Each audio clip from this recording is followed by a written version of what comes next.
Assalamualaikum warahmatullahi wabarakatuh. Alhamdulillah wassalatu wassalamu ala Rasulillah wa ala alihi wa sahbihi wa man walah.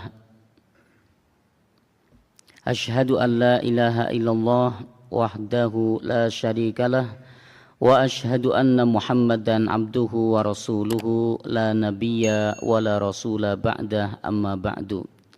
Bapak Ibu ingkang kula hormati, kebiasaan Nabi Shallallahu Alaihi Wasallam di setiap pagi, di setiap hari, di setiap kali selesai sholat subuh, beliau membaca doa Allahumma inni as'aluka ilman nafi'an wa rizqan thayyiban wa amalan mutaqabbalan. Ya Allah, sesungguhnya aku mohon kepadamu ilmu yang bermanfaat, rizki yang baik dan amal soleh yang engkau terima. Bapak Ibu yang kami muliakan, segala puji hanya milik Allah.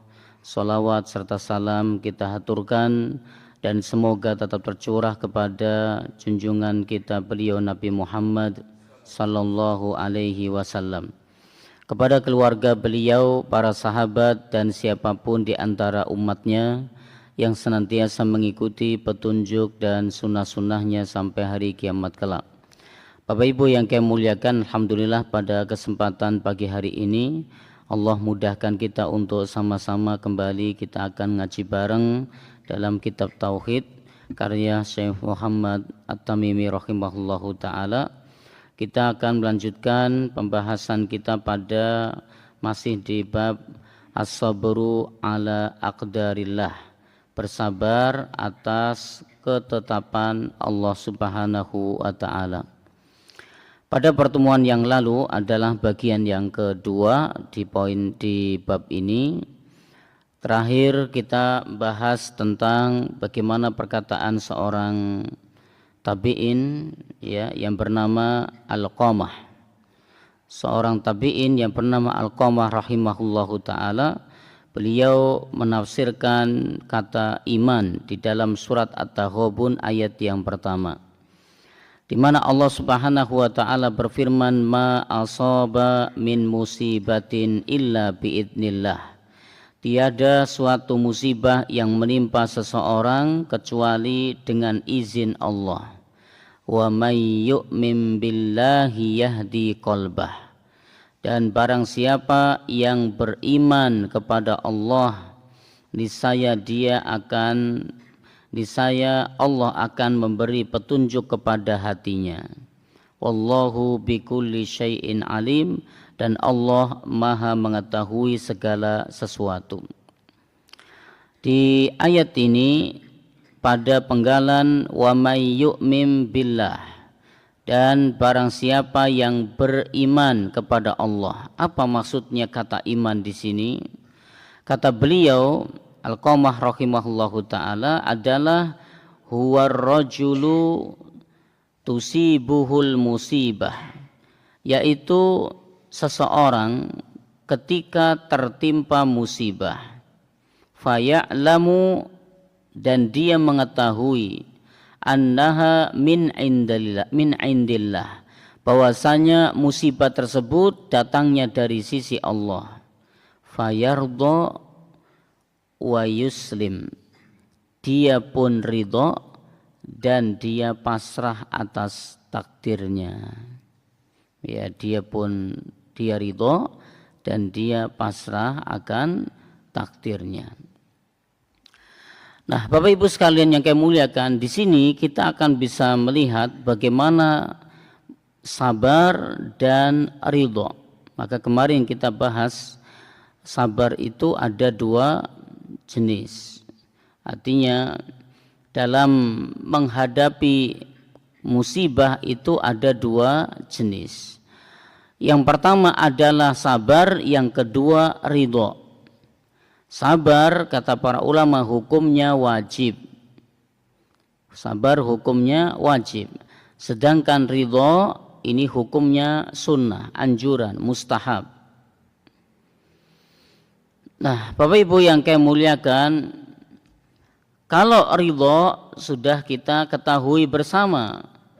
Ridho ini berarti seseorang menahan hatinya untuk tidak berburuk sangka kepada Allah, menahan lisannya agar tidak mengucap ucapan yang sebagai bentuk protes terhadap ketetapan Allah, menahan perbuatannya agar tidak melakukan sesuatu yang menjadi isyarat dia berontak dengan ketetapan Allah Subhanahu wa taala. Itu sabar.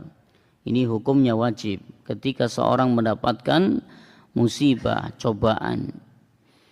Sedangkan ridho adalah merasa senang dengan ketetapan Allah tersebut.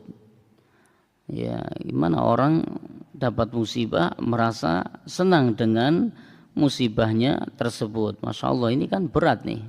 Ini berat. Makanya tingkatan yang pertama adalah sabar, dia pasrah dengan ketetapan Allah, lalu menahan hati, lisan dan perbuatannya. Sedangkan tingkatan kedua adalah ridho, dia merasa senang dengan, bahagia dengan musibah tersebut. Musibah tapi bahagia. Masya Allah, ini luar biasa. Nah, Bapak Ibu yang kami muliakan, kita bukannya ngarep-ngarep musibah ya. Bukannya ngarep-ngarep musibah, tapi ketika musibah itu datang hendaknya bersabar. Ya, sebagaimana Nabi SAW bersabda, ya ayyuhan nas, wahai sekalian manusia, la tamannau liqa'al adu. La tatamannau liqa'al adu.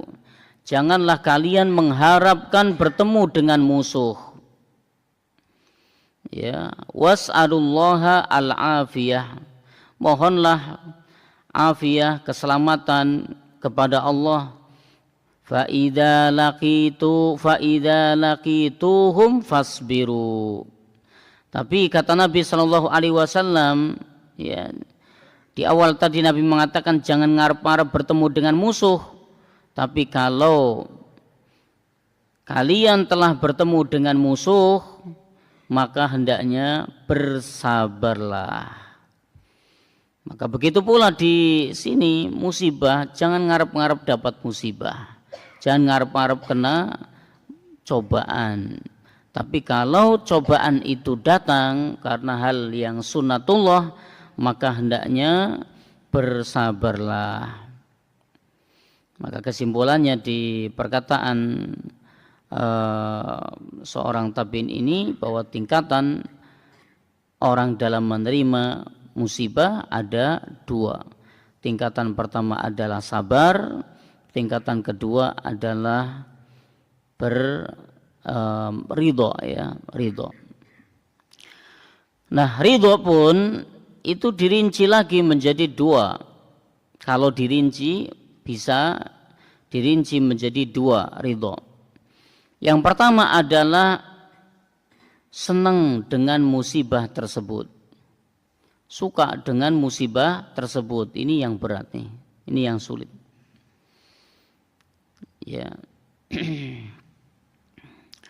Sedangkan yang kedua, senang dengan keputusan Allah tersebut. Inilah yang disebut dengan sabar. Senang dengan keputusan Allah tersebut, inilah yang disebut dengan sabar. Dia bersabar. Meskipun senang dengan musibah yang menimpa dirinya, meskipun sulit untuk bisa ridho, namun Nabi Shallallahu Alaihi Wasallam mengajarkan kepada kita bagaimana kita agar tetap membiasakan diri.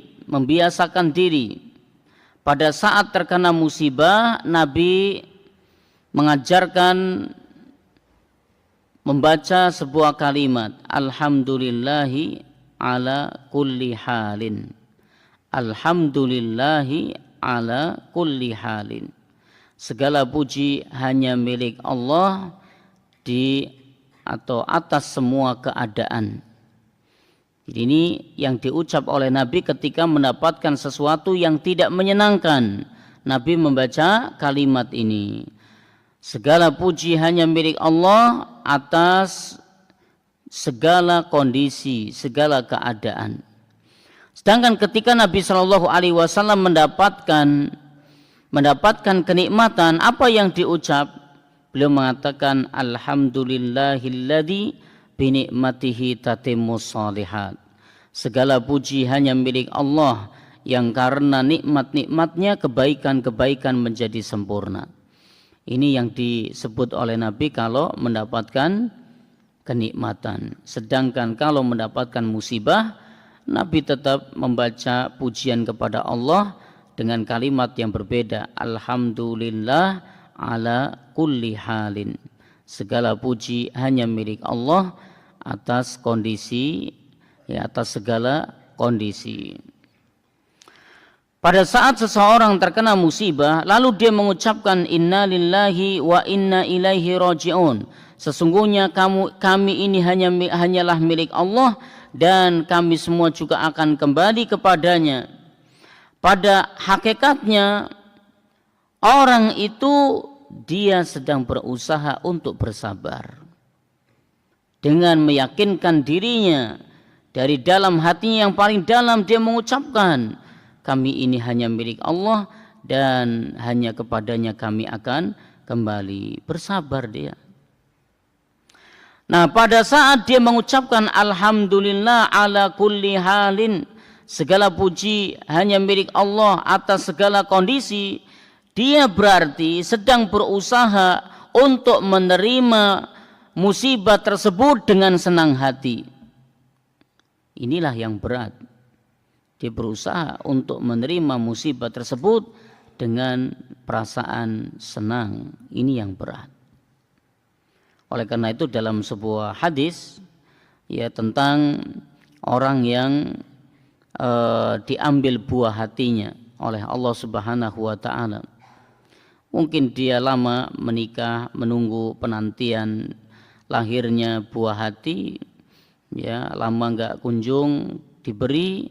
Begitu Allah anugerahi anak, masih di usia susuan, masih usia berapa bulan Allah ambil. Nah, dalam sebuah hadis dari Abu Musa al-Asy'ari radhiyallahu anhu, bahwasanya Rasulullah sallallahu alaihi wasallam bersabda, idza mata waladul abdi, apabila ada anak seorang hamba itu meninggal, qala Allahu li malaikatihi, Allah berkata kepada para malaikatnya,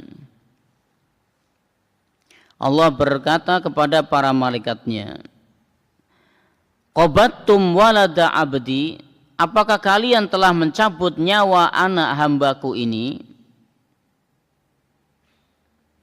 Fayaqulun, maka para malaikat menjawab, na'am, iya. Fayaqul, kemudian Allah Subhanahu wa taala berfirman, qabattum samaratu fuadih, engkau kalian telah mencabut nyawa buah hatinya. Fayaquluna, malaikat pun menjawab, na'am, betul. Fayaqulu, kemudian Allah berfirman, madza qala abdi, apa yang diucap oleh hambaku manakala buah hatinya dicabut, buah hatinya diambil. Fayaqulun, maka para malaikat berkata, hamidaka wastarja'a, dia memujimu dan dia mengucapkan kalimat istirja. Dia memuji Allah, menyanjung Allah, dan dia membaca kalimat istirja. Fayaqulullah, maka Allah Subhanahu wa taala berfirman kepada para malaikat, kata para malaikat, bangunlah untuk hambaku, kata Allah Subhanahu wa taala kepada para malaikat, bangunlah untuk hambaku ini baitan fil jannah, sebuah rumah di surga, wasammuhu baital hamdi, dan diberi nama rumah tersebut dengan rumah pujian. Kalau di surga mungkin lebih tepatnya kita katakan istana. Allah perintahkan pada para malaikat, bangunkan istana untuknya di surga, dan beri nama istana tersebut dengan nama Baitul Hamdi, istana pujian. Hadis ini diriwayatkan oleh Imam At-Tirmidzi. Maka orang ketika diambil buah hatinya oleh Allah Subhanahu wa taala, kemudian dia bersabar, tidak hanya bersabar, tapi dia memuji Allah Subhanahu wa taala dengan musibah tersebut, maka Allah akan istimewakan dia dengan Allah sediakan rumah di surga atau istana di surga. Ini luar biasa. Ya, orang itu tidak hanya mengucapkan istirja akan tetapi memuji Allah. Ini adalah bentuk ridho atas ketetapan yang diberikan untuknya. Kemudian kita akan bahas dalil yang kedua, di mana Rasulullah sallallahu alaihi wasallam bersabda, "Itsnatani fin nasi." Ada dua perbuatan manusia. Huma bihim kufrun. Keduanya itu sama-sama kekufuran. Yang pertama adalah at-ta'nu fin nasabi, yaitu mencela nasab seseorang. Yang kedua, wan niyahatu 'alal mayyiti. Yang kedua adalah meratapi jenazah, meratapi mayat. Hadis ini diriwayatkan oleh Imam Muslim di dalam kitab Syarah Sahih Muslim. Di dalam hadis ini Nabi Shallallahu Alaihi Wasallam menyebutkan tentang dua jenis kufur atau dua contoh kekufuran. Namun kufur di sini yang dimaksud adalah kufur kecil, bukan kufur akbar atau kufur yang besar. Kalau kufur besar ini bisa mengeluarkan seseorang dari Islam. Tapi di sini yang dimaksud adalah kufur asghar, yang berarti tidak sampai mengeluarkan seseorang dari Islam. Ya, dia dosa besar, tapi tidak sampai mengeluarkan dia dari Islam. Biasanya kalau di dalam hadis disebutkan kata kufur itu dengan tanwin berarti bentuknya nakirah tanpa ada alif lam di depannya, maka yang dimaksud adalah kufur asghar. Nah, dalam hadis ini Nabi mengatakan itsnatani finnasi, dua perilaku manusia, huma bihim kufrun, ya. Keduanya itu adalah kekufuran. Nah, di sini menggunakan tanwin, tidak memakai alif lam, kufrun, yang berarti maknanya adalah kufur asghar. Kufur asghar seperti tadi yang kami sampaikan, bahwasanya kufur asghar adalah dosa besar, atau kufur kecil itu dosa besar tapi derajatnya tidak sampai mengeluarkan seseorang dari Islam. Kufur asghar yang disebutkan di dalam hadis ini ada dua. Yang pertama adalah at-ta'nu fin nasabi, mencela nasab. Mencela nasab, nasab itu artinya keturunan. Ya, mencela nasab, mencela keturunan. Mencela nasab di sini ada dua jenis. Yang pertama adalah seseorang meragukan nasabnya orang tersebut. Seseorang meragukan nasab orang tersebut. Katanya dia keturunannya raja. Katanya dia keturunannya Kanjeng Nabi. Maka kalau memang ya jelas dia keturunan raja, dia keturunan Kanjeng Nabi, ya sudah, nggak usah diragukan. Kalau memang jelas seperti itu, nggak usah diragukan. Ya, nggak boleh kita ngomong dia cuma ngaku-ngaku aja. Dia mah cuman omongnya saja, padahal bukan. Sudah, nggak usah. Kalau memang dia jelas adalah keturunan raja, keturunan darah biru, keturunan Nabi misalnya. Bolehnya seseorang itu muncul keraguan dan menanyakan cross-check tentang nasab tersebut kalau ada kebutuhan untuk itu. Contoh misalnya di suatu daerah dia akan berlakukan siapa saja yang keturunan raja maka akan diberi hak. Misalnya apa haknya? Tunjangan misalnya, atau tiap bulan dia akan mendapatkan uang dari pemerintah sekian. Nah, maka kalau dalam hal kebutuhan seperti ini dia boleh memastikan kepada orang tersebut, apa buktinya kalau jenengan ini keturunan raja, ya, maka dia akan sebutkan, ya ini buktinya, ini garis keturunan saya, bapak saya ini, kemudian kakeknya, ya bahkan dia sudah punya apa itu namanya seperti pohon nasab, ya, ini sudah ada dia, ini buktinya. Nah, maka kalau seseorang dalam rangka kebutuhan seperti ini boleh saja seseorang menanyakan, cross check, apakah betul Anda ini keturunan raja? Nah, dia akan menyampaikan. Tapi kalau misalnya tidak ada kebutuhan, ya sudah, nggak usah, ya nggak usah. Kemudian kita ngomong bahwa dia cuma ngaku-ngaku saja. Nah, ini nggak usah. Jadi mencela nasab ini ada dua jenis. Yang pertama adalah meragukan nasab seseorang. Yang kedua adalah mencela nasab tersebut. Dasar keturunan ini misalnya, dasar keturunan atau dasar suku ini atau apa disebut, maka ini tidak boleh, ya. Mencela nasab ini dosa besar. Ya, mencela nasab ini masuk kategori kufur kecil, kufur ashor, ya, dosa besar. Yang kedua, di dalam hadis ini disebut wan niyahatu 'alal mayyiti. Tadi Nabi menyebutkan dua kekufuran yang dilakukan manusia dalam hadis ini. Yang pertama adalah mencela nasab, yang kedua adalah an-niyahatu 'alal mayyiti, meratapi mayit, ya, meratapi mayat, meratapi jenazah. Meratapi jenazah dengan suara, ya, dengan suara bisa, lisannya, dengan perbuatannya bisa. Kalau dengan perbuatannya orang ini nyopek-nyopek baju, mencakar-cakar pipi, kemudian narik-narik rambut, ini boleh jadi di antara bentuk meratapi jenazah dengan perbuatan, atau mukul-mukul apa. Sedangkan juga bisa dengan lisannya. Bagaimana bentuknya? Bentuk dengan lisannya adalah dia menyebut kebaikan orang itu tapi dengan teriak-teriak. Ya, satu-satunya anak yang paling soleh yang saya punya. Dari kecil sudah nampak bagus, sudah baca Qur'annya bagus, hafalannya sudah banyak, tapi kenapa? Misalnya. Ini enggak boleh. Ya, tidak boleh. Masuk kategori meratapi jenazah.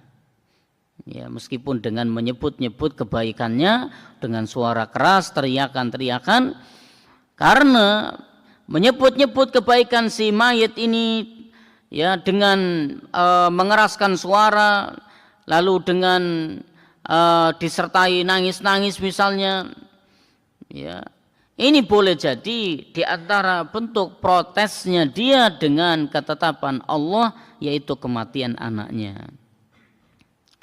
Maka Nabi Shallallahu Alaihi Wasallam bersabda dalam hadis yang dibawakan oleh Abu Malik Al-Asy'ari radhiyallahu anhu berkata, Nabi Shallallahu Alaihi Wasallam bersabda,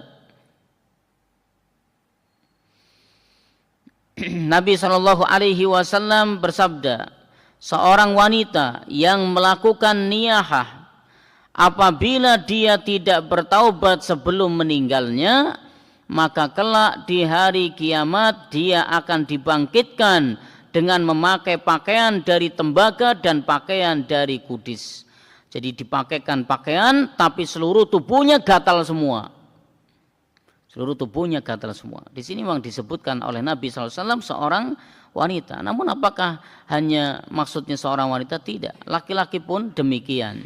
Namun disebutnya wanita boleh jadi karena kebanyakan orang yang meratapi jenazah adalah perempuan.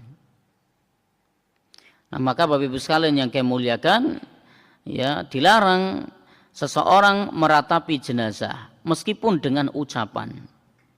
Enggak boleh. Meskipun dengan ucapan.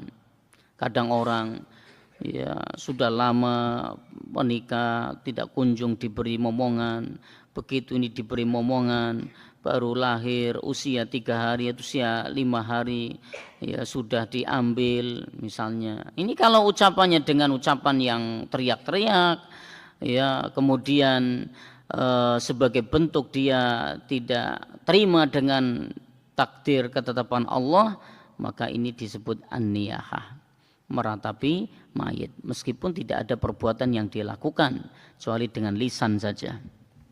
Ini perbuatan kekufuran, dosa besar. Ini sebagai bentuk protes atas ketetapan Allah Subhanahu wa taala.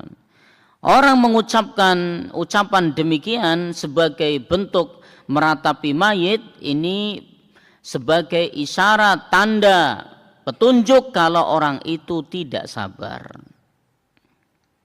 Ya, orang itu tidak sabar. Nabi Shallallahu Alaihi Wasallam bersabda, al-jahiliyah, kata Nabi Shallallahu Alaihi Wasallam, tidaklah termasuk golongan kami, ya tidaklah termasuk golongan kami, laisa minna, tidaklah termasuk golongan kami, man doroba, barang siapa yang menampar al-hududa au syaqqa au al-junuba, tidaklah termasuk golongan kami seseorang yang menampar-nampar pipinya, merobek-robek pakaiannya, atau dia berteriak-teriak, ya dengan teriakan jahiliyah, berteriak-teriak meskipun teriakannya itu dengan nyebut kebaikan-kebaikan orang yang meninggal atau si jenazah, ya. Maka kata Nabi SAW, laisa minna, tidak termasuk dari golongan kami. Apa yang dimaksud dalam hadis ini? Maksudnya adalah laisa minna, tidak termasuk dari golongan kami. Maksudnya adalah tidak termasuk dari golongan kami dengan iman yang sempurna. Ini sebagaimana disebutkan oleh Syekhul Islam Ibnu Taimiyah rahimahullah taala, tidaklah termasuk golongan kami. Di sini menunjukkan adalah dosa besar. Di antara dosa besar adalah an-niyahah, yaitu meratapi jenazah. Narik-narik rambut, sobek-sobek baju, merobek-robek pakaian, ya, atau mencakar-cakar pipi dan lain-lain. Maka ini bagian dari meratapi mayit, dosa besar. Nabi sampai mengatakan laisa minna, tidak termasuk golongan kami, ya dengan iman yang sempurna. Nabi Shallallahu Alaihi Wasallam bersabda, ana bariun. Kata Nabi SAW, aku berlepas diri. Dari apa Nabi SAW berlepas diri? Dari seorang wanita yang berteriak-teriak, ya, mencukur rambutnya sampai merobek-robek bajunya. Ini hadis yang diriwayatkan oleh Imam Muslim, Imam Bukhari. Ya, ini Nabi mengatakan aku berlepas diri dari orang tersebut. Maksudnya adalah saat tertimpa musibah, kemudian dia melakukan meratapi mayit atau jenazah. Kata Nabi Shallallahu Alaihi Wasallam dalam hadis ini yang lain, 4 hal pada umatku tidak termasuk yang termasuk kebiasaan jahiliyah yang belum mereka tinggalkan. Ada 4 hal pada umat Kanjeng Nabi yang termasuk kategori perbuatan jahiliyah yang belum mereka tinggalkan. Yang pertama adalah membanggakan kekayaan. Yang kedua, menghinakan keturunan. Yang ketiga, meminta hujan kepada bintang-bintang. Dan yang keempat adalah meratapi jenazah. Hadis riwayat Imam Muslim di dalam kitab Al-Janaiz. Nah, inilah yang disebut dengan an-niyahah. Maka dalam dalil di atas disebutkan 2 bentuk kekufuran yang dilakukan oleh manusia. Yang pertama adalah mencela nasab. Yang kedua adalah meratapi jenazah. Di tempat kita kira-kira ada nggak tidak Bapak Ibu? Ada ya, orang mencela nasab, ada. Orang meratapi jenazah tidak sedikit juga ketika kematian anaknya, buah hatinya, kematian suaminya, kematian istrinya, ya tidak menutup kemungkinan orang itu nangis-nangis, teriak, ya sambil nyebut kebaikan-kebaikannya. Ini disebut meratapi jenazah, sampai orang itu merobek-robek bajunya, ya narik-narik jilbabnya, atau kemudian mukul-mukul apa. Ya. Nah, ini sebagai bentuk protes terhadap kematian suaminya atau kematian buah hatinya. Ya merasa tidak nggak senang dengan takdir Allah Subhanahu wa taala tersebut. Ini diantara bentuk kekufuran. Ada nggak sih kalau perilaku seseorang yang tidak disebut niyahah? Ada. Perilaku seorang tidak disebut niyahah ada. Yang pertama adalah sekedar orang itu nangis karena sedih. Nih. Orang itu sekedar menangis, meneteskan air mata karena kesedihan. Ini kan wajar. Ini wajar. Yang kedua, ketika seseorang memuji mayat tersebut tidak disertai dengan teriakan-teriakan. Ya sekedar pujian karena mayat tersebut adalah jenazah yang baik. Kita lihat dua hal ini ada ya di zaman Nabi SAW. Pertama adalah kita bisa melihat bolehnya menangis karena kesedihan tatkala buah hatinya itu meninggal dunia. Nabi SAW ketika meninggal putra beliau yang bernama Ibrahim. Nabi SAW 3 putranya meninggal dalam keadaan kecil. Termasuk adalah Ibrahim. Ya, Ibrahim ini salah satu putra Nabi SAW dari seorang wanita yang bernama Maria Al-Qibtiyah. Tatkala Ibrahim berumur ada yang mengatakan 16 atau 17 bulan. Berarti 1 tahun lewat 4 bulan ya. 1 tahun lewat 4 bulan, 1 tahun lewat 5 bulan. Ya. Ibrahim putra Nabi SAW ini sakit keras sampai meninggal dunia. Anas ibn Malik berkata, Rasulullah SAW masuk ke rumah ibu susuan Ibrahim. Jadi kebiasaan orang Arab dulu kalau bayi lahir itu disusukan, ya dicarikan ibu susuan. Maka Nabi SAW itu pun masuk ke rumah ibu susuan Ibrahim, menemui Ibrahim yang saat itu dalam keadaan sakaratul maut. Jadi bergerak-gerak ya, mungkin kalau kita lihat ya anak mau saat sakaratul maut kejang-kejang ya, kaku kemudian sambil gerak-gerak misalnya, tanda-tanda sakaratul maut. Kemudian sampai ruhnya itu dicabut.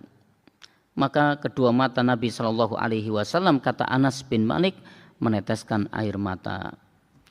Abdurrahman bin Auf yang melihat hal kejadian tersebut berkata, "Ya Rasulullah, engkau menangis ya Rasulullah." Maka Nabi berkata, "Wahai Abdurrahman bin Auf, ini adalah rahmat atau kasih sayang dari Allah Subhanahu wa taala." Kemudian Nabi kembali mengalirkan air mata, lalu Nabi berkata, "Sungguh mata ini menangis, hati bersedih, akan tetapi tidak kita ucapkan kecuali ucapan yang Allah ridhoi. Dan sungguh kami sangat bersedih berpisah denganmu wahai Ibrahim." Nah, inilah ucapan Nabi SAW, dan itu yang Nabi alami pada saat putranya beliau yang bernama Ibrahim wafat. Nabi menangis. Tatkala lahir Ibrahim, Nabi SAW sangat senang. Ya, Nabi SAW sangat senang. Di mana putra-putra Nabi SAW semuanya sudah meninggal, 2 orang. Maka lahir Ibrahim, maka sangat gembira sekali punya anak laki-laki. Nabi Shallallahu Alaihi Wasallam sangat gembira hingga Nabi menyampaikan kegembiraan ini kepada para sahabat. Ya, Nabi SAW mengatakan, malam ini aku telah dianugerahi seorang putra. Aku menamakannya dengan nama bapakku, yaitu Ibrahim. Ya. Kemudian dicarikan ibu susuan, ya, dicarikan ibu susuan. Nabi Shallallahu Alaihi Wasallam menyerahkan kepada ibu susuan yang bernama Ummu Saif, Khawlah binti Al-Mundhir Al-Ansariyah. Ini dari sahabat Ansar di kota Madinah. Dia punya seorang suami, seorang pandai besi yang dikenal dengan Abu Saif, maka istrinya dijuluki Ummu Saif. Mereka tinggal di daerah Awali. Awali ini dataran tinggi atau di mana di situ paling terkenal ditumbuhinya pohon-pohon kurma yang hasilnya bagus. Nabi SAW sangat sayang Ibrahim. Bahkan Nabi SAW ini beliau berjalan dari rumahnya menuju ke rumah ibu susuan putranya jalan kaki. Hanya untuk apa? Mencium Ibrahim, setelah nyium pulang lagi. Ini menunjukkan kecintaan Nabi SAW kepada Ibrahim luar biasa.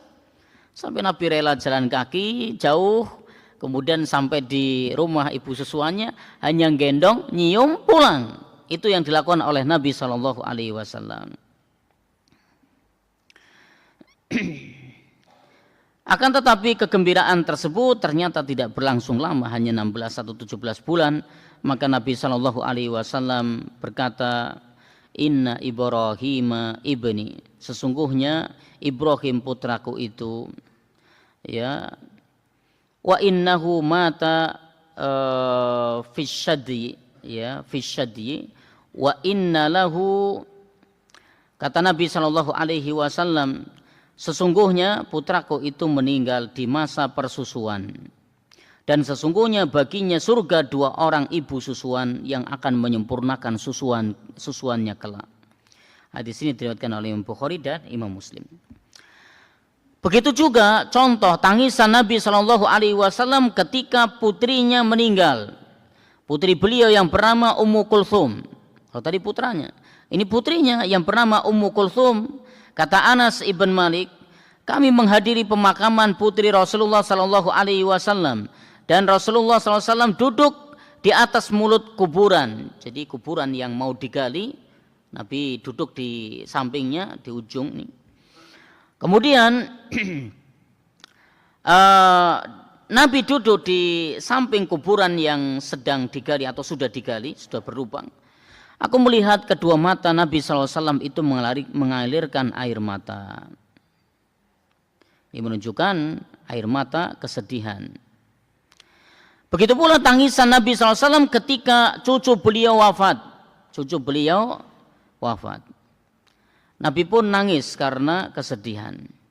Nabi datang bersama Sa'ad bin Ubadah, Mu'ad bin Jabal, Ubay bin Ka'ab, Zaid bin Thabit, dan beberapa sahabat radhiyallahu anhum. Lalu sang anak pun diangkat oleh Nabi SAW. Jadi cucu beliau diangkat oleh Nabi. Kemudian Nabi meletakkan di pangkuannya. Sementara anak itu sedang sakaratul maut, dia meronta-ronta, dia mungkin kejang-kejang. Maka kedua mata Nabi SAW mengalirkan air mata, menunjukkan Nabi menangis karena sedih. Maka Sa'ad bin Ubadah berkata, ya Rasulullah, ada apa dengan engkau ya Rasulullah? Kenapa engkau menangis? Karena kemudian Nabi SAW berkata, ini adalah rahmat, kasih sayang Allah yang Allah jadikan di hati para hambanya. Para ulama berselisih pendapat tentang siapa cucu Nabi yang meninggal ini. Sebagian mengatakan yang meninggal cucu beliau adalah putra dari Utsman ibn Affan. Namanya Abdullah bin Utsman. Abdullah bin Utsman bin Affan, kalau tidak salah meninggalnya di usia 6 tahun.